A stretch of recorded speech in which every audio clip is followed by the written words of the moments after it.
메시지 성경 빠른 통독.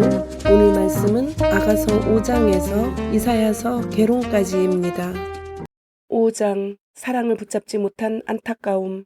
남자, 내 누이여 내 신부여, 내가 내 정원을 찾아왔습니다. 내 향품과 함께 몰약을 거두고 내 꿀송이와 꿀을 먹고 내 포도주와 젖을 마셨습니다. 친구들이여 먹고 마셔요. 사랑하는 사람들이여 마음껏 들어요. 여자, 나는 자고 있었지만 내 마음은 깨어 있었습니다. 들어보세요. 내가 사랑하는 그분이 문을 두드리시네요. 남자, 내 누이여 내 사랑이여 문을 열어주세요. 내 비둘기여 흠없는 내 사람이여. 내 머리는 이슬에 흠뻑 젖었고 내 머리카락에는 밤이슬이 가득하답니다. 여자, 나는 이미 옷을 벗었는데 다시 입어야 하나요? 나는 발을 씻었는데 다시 더럽혀져야 하나요? 내가 사랑하는 그분이 문틈으로 손을 들이미시니 내 마음이 그분으로 인해 두근거리기 시작합니다. 내가 사랑하는 그분을 위해 문을 열려고 일어날 때 몰약이 내 손에서 몰약의 즙이 내 손가락을 타고 흘러 문빗장에 닿습니다. 내가 사랑하는 그분을 위해 문을 열었는데 내 사랑하는 그분은 떠나고 없네요. 그분이 없어 내 마음은 무너져 내립니다. 그분을 찾았지만 찾을 수 없습니다. 그분을 불렀지만 대답이 없습니다. 성안을 순찰하던 파수꾼들이 나를 발견하고 나를 때려 상처를 내고 저 성벽을 지키는 사람들은 내 겉옷을 빼앗아 갔습니다. 예루살렘의 딸들이여 내가 부탁합니다. 만약 내가 사랑하는 그분을 만나거든 내가 사랑 때문에 병이 났다고 해주세요. 사랑하는 남자를 찬양함, 합창. 가장 아름다운 여자여, 당신이 사랑하는 분이 다른 이보다 얼마나 더 나은가요? 당신이 사랑하는 분이 다른 이보다 얼마나 낫기에 우리에게 이렇게 부탁하나요? 여자, 내가 사랑하는 그분은 깨끗한 외모에 혈색이 붉은 건강한 분이랍니다. 수많은 사람들 가운데서도 뛰어나지요. 그의 머리는 순금 같고 굽이치는 머릿결은 까마귀처럼 검습니다.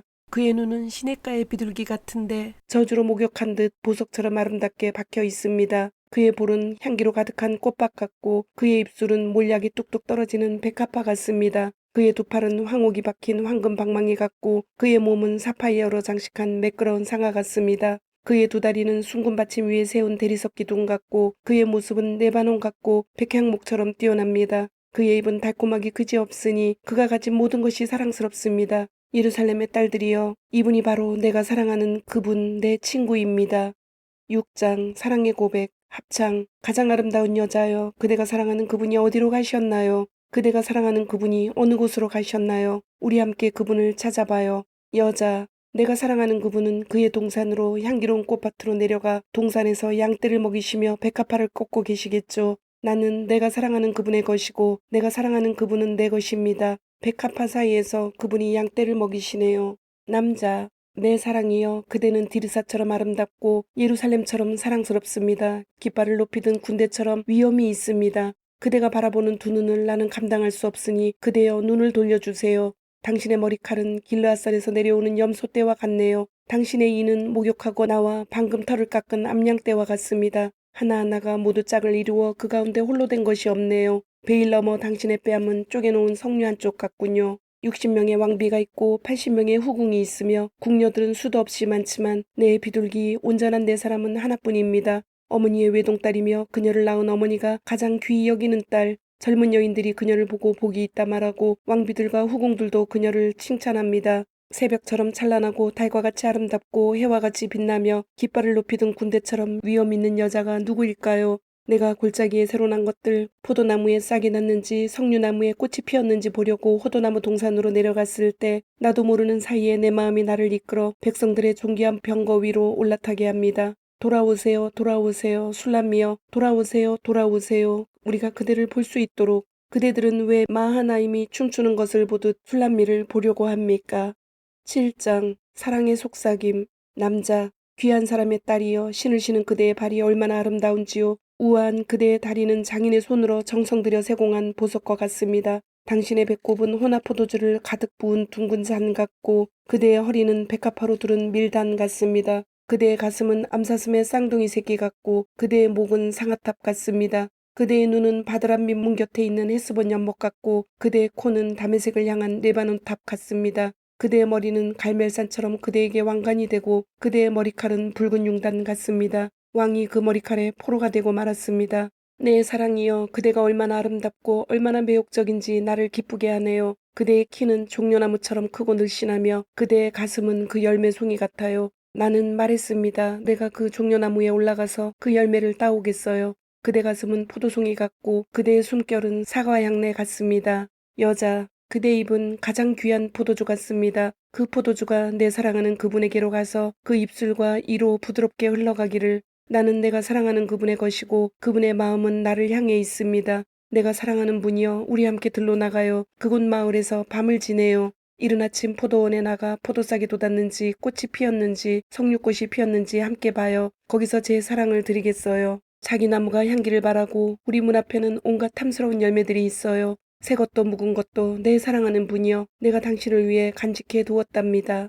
8장 참사랑. 여자, 당신이 내 오빠였다면, 내 어머니의 젖을 먹고 자란 오빠였다면 내가 밖에서 당신을 만나 입을 맞춰도 아무도 내게 손가락질하지 않을 텐데, 내가 당신을 이끌어 나를 가르치신 내 어머니의 집으로 모셔올 텐데, 내가 향기로운 포도주를, 내 석류주를 당신께 드릴 텐데, 그가 왼팔에 나를 눕혀 내 머리를 안으시고 오른팔로 나를 감싸 안아주시네요. 예루살렘의 딸들이여, 내가 부탁합니다. 그가 원하기 전까지는 내 사랑을 일으키지 말고 깨우지 마세요.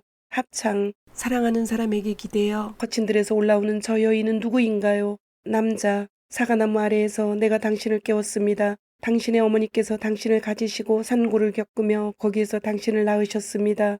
여자. 나를 당신 마음에 도장처럼 새기고 나를 당신 팔에 도장처럼 새겨두세요. 사랑은 죽음만큼이나 강하고 질투는 무덤만큼이나 잔인해 불꽃처럼 거세게 타오릅니다. 많은 물도 그 사랑의 불을 끌 수 없으며 홍수도 그것을 덮어 끌 수 없습니다. 누군가 자기 모든 재산을 다 주고 사랑과 바꾸려 한다면 그는 웃음거리가 될 것입니다.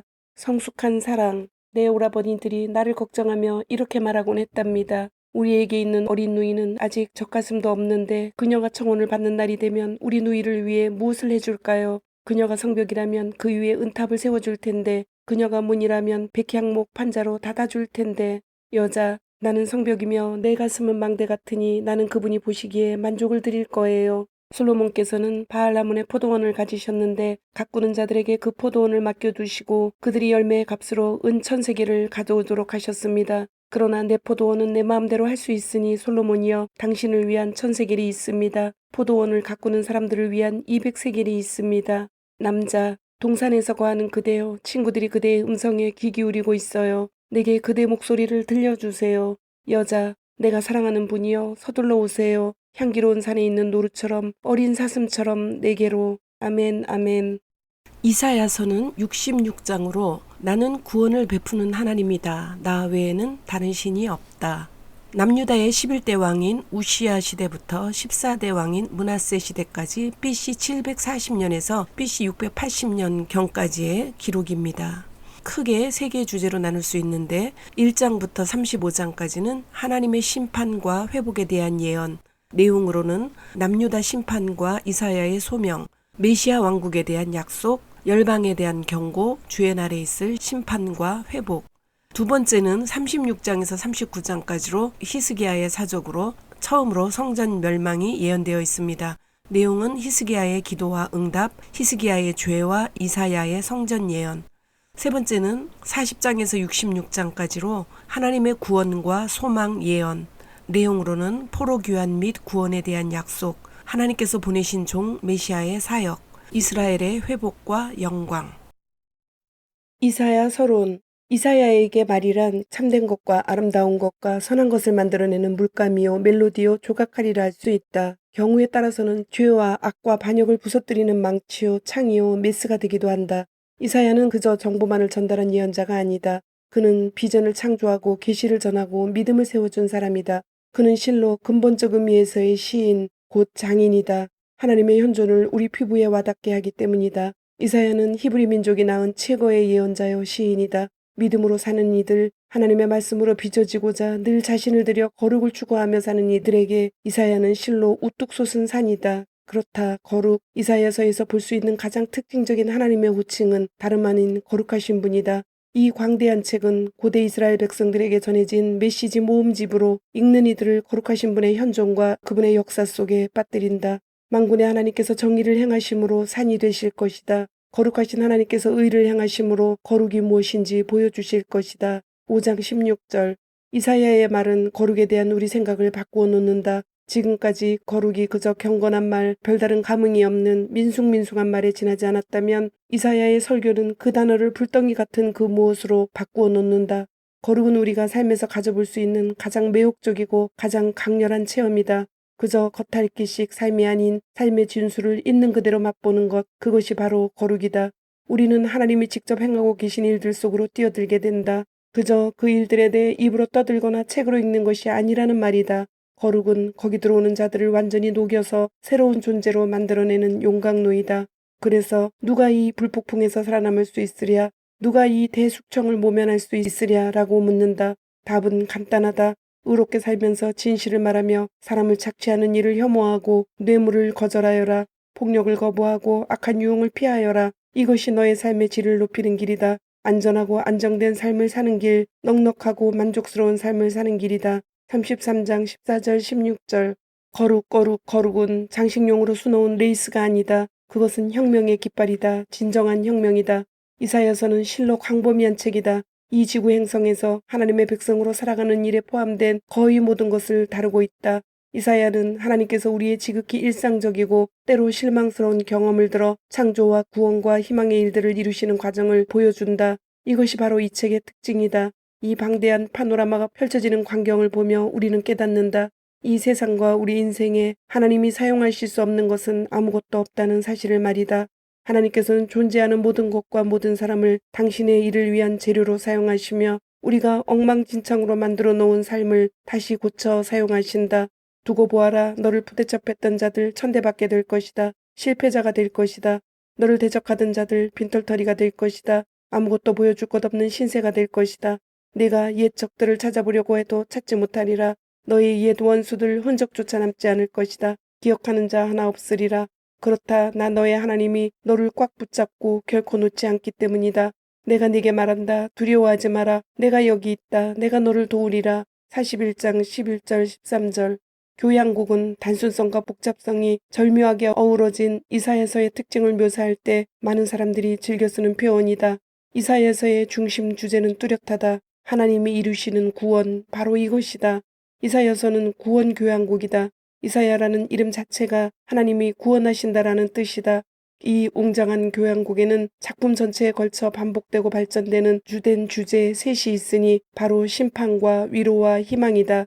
이 세 가지 주제는 거의 모든 장에서 발견되는데 하나하나가 하나님의 구원 역사를 힘있게 펼쳐놓은 새 악장의 주제이기도 하다. 다시 말해 이사야서는 심판의 메시지, 위로의 메시지, 그리고 희망의 메시지로 이루어져 있다. 이사야 개요. 나는 구원을 베푸는 하나님이다. 나 외에는 다른 신이 없다. 히브리어 성경은 이사야 혹은 예샤야우라고 하는데 이는 구원이라는 의미의 예샤우라는 단어와 여호와를 의미하는 야흐의 복합어로 여호와께서는 구원이시다라는 의미이다. 영어 성경은 아이자야라고 한다. 예언의 사전적 의미는 미래의 일을 짐작하여 말합니다.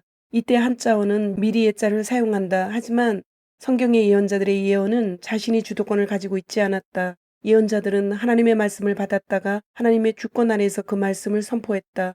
이때의 말씀은 앞으로 일어날 일도 있었지만 과거의 잘못에 대한 지적도 있었고 현재의 사건에 대한 고발도 있었다. 즉 예언자들의 예언에는 과거, 현재, 미래의 이야기를 모두 담고 있다. 그렇기에 예언이라고 할 때에는 미리 예자가 아닌 맡길 예자를 사용해야 한다. 즉 예언은 하나님께서 예언자에게 맡기신 말씀이다. 기록자 1장 1절에 나오는 아모스의 아들 이사야로 이 책의 기록자에 대해 밝히고 있다. 그는 남유다에서 사역했으며 여선지자와 결혼해서 남은 자가 돌아오리라는 의미의 스알야숲과 노략이 빠를 것이라는 마을살레 하스바스라는 두 명의 아들을 두었다. 유대 전승에 의하면 이사야는 우시야 왕과 사촌지간이었다.